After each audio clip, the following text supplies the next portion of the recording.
ಇಂತಿಂತದ ಕಾರ್ಯಕ್ರಮವನ್ನು ಕೊರಲು ಮತ್ತು ಕೊರಲ ಕಲಾವಿದರಿಗೆ ಒಂದು ಉಮೇದು ಕೂಟಗಳ ಒಂದು ಉಮೇದು ಈ ದೇವಸ್ಥಾನದ ಈ ಕಾರ್ಯಕ್ರಮಗಳು ಒಂದು ಕೊರಲು ಲೇಸರಂಗಿದ್ದ ಅಂಚಾದ ನಿಖಲ ಉಪಸ್ಥಿತಿ ಸಹಕಾರ ಪ್ರತಿ ನೃತ್ಯದ ಮಕ್ಕಳ ತಾಟಿ ಕೊಟ್ಟುದು ಉಮೇದು ಜಿಂಜಾವುನಂಚಿನ ನಿಖಲ ಮೋಕೆನು ಭಿನ್ನಯ ಮತ್ತೊಂದು ತುರುಕಾದ ಪದ್ಧತಿ ಪ್ರಕಾರ ಪುಷ್ಪಾಂಜಲಿ ಪಂಪರಂಚಿನ ನಾಟ್ಯದ ಮುಖೇನ ಕಾರ್ಯಕ್ರಮ ಶುಭಾರಂಭ ತಾಟಿ ಕೊಟ್ಟುದು ಎದುಕೊಂಡು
ನಿಮ್ಮಲ್ಲಿ ಯಾರು ವೈಕುಂಠಕ್ಕೆ ಹೋಗಲಾರದು ಆಗ ಅವರ ಒಳಗೆ ಸಾಕಷ್ಟು ಚರ್ಚೆ ಕೊನೆಗೆ ಕನ್ನಡದಾರರು ಹೇಳ್ತಾರೆ ನಾನು ಹೋದೆ ಅಂತ ನನ್ನೊಳಗೆ ನಾವು ಎಂಬುದು ಯಾವಾಗ ಬಿಟ್ಟು ಹೋದದು ಅಹಂಬಿಕೆಯ ಭಾವ ಯಾವಾಗ ನಿರಸನಗೊಳ್ಳದು ಆಗ ನಾನು ವೈಕುಂಠಕ್ಕೆ ಹೋಗಲು ಯೋಗ್ಯತೆಯನ್ನು ಪಡೆಯುತ್ತೇನೆ.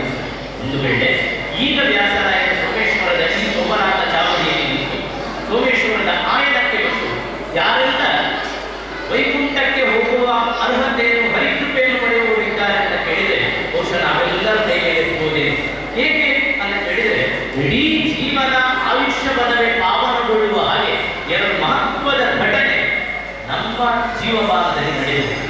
ಈ ಹಿಂದಿನವರಿಗೆ ಆ ಭಾಗ್ಯ ಇರಲಿಲ್ಲ, ಇನ್ನು ಮುಂದಕ್ಕೆ ಬರುವವರಿಗೆ ಆ ಭಾಗ್ಯ ಇಲ್ಲ. ಒಂದು ಕಳೆದ ವರ್ಷ ಜನವರಿ 22ನೇ ತಾರೀಕಿನಂದು ನಡೆದ ಐತಿಹಾಸಿಕವಾದ ಸಂಗತಿ ಸರಿಸುಮಾರು ಸರಿಯಾದ ಲೆಕ್ಕಾಚಾರ ಪ್ರಕಾರ 496 ವರ್ಷ ಸರಯು ಎನ್ನುವ ನದಿಯ ತೀರದಲ್ಲಿ ರಾಮ ಹುಟ್ಟಿದ ಭೂಮಿಯೊಂದಿದೆ ಅಂತಿದೆ. ಅಲ್ಲಿ ರಾಮನಿಗೊಂದು ಸ್ವಯಂ ಮಂದಿರವನ್ನು ನಿರ್ಮಾಣ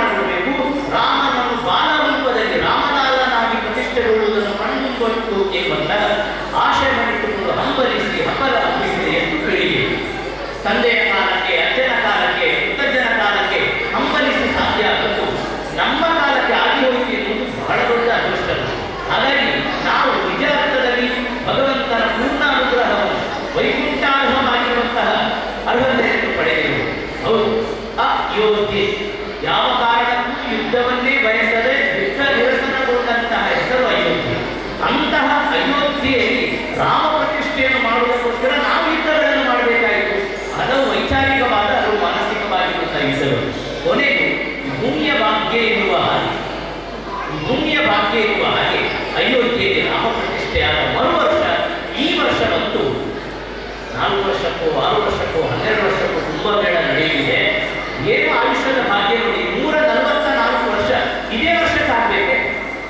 ನಾವು ಮಹಾಕುಂಭಮೇಳವನ್ನು ನೇರವಾಗಿಯೋ ಪರೋಕ್ಷವಾಗಿ ಅನುಸಂಧಾನ ಮಾಡುವಂತಾಯಿತು. 80 ರಾಷ್ಟ್ರಗಳು ಭಾರತದಲ್ಲಿ ನಡೆಯುವಂತಹ ಕುಂಭಮೇಳದ ಲೈವ್ ಟೆಲಿಕಾಸ್ಟ್ ಮಾಡುವುದಕ್ಕೆ ಭಾರತದ ಸರ್ಕಾರಕ್ಕೆ ಮನವಿ ಪತ್ರ ಬರೆದಿದ್ದಂತೆ ಅಂತಹ ಅಮೋಘವಾಗಿರುವ ನ ಭೂತೋ ನ ಭವಿಷ್ಯತಿ ಎನ್ನುವಂತಹ ಐತಿಹಾಸಿಕ ಸಂಗತಿಯೊಂದು ನಮ್ಮ ಈ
ಏನು ಬದಲಾಗಿದೆ. ಮ್ಯಾಕ್ಸ್ ಮುಲ್ಲರ್ ಪಂಪನಂಚಿನ ಜರ್ಮನಿಯ ವಿದ್ವಾಂಸೆ ಇಡೀ ಬಗ್ಗೆ ಭಾರತದ ಬಗ್ಗೆ ಅಧ್ಯಯನ ಮಾಡಿದರೆ ಪ್ರೇರೇಪಣೆ. ಐರ್ಲೆಂಡ್ ಪಂಪನಂಚಿನ ಮಾರ್ಗರೆಟ್ ಎಲಿಜಬೆತ್ ನೊಬೆಲ್ಲೋ ಪಂಪನಂಚಿನ ಒಂದು ಮಗನು ವಿವೇಕಾನಂದ ಚಿಂತನೆಯನ್ನು ಕಲಿತದ್ದು ಸಾಧ್ವಿ.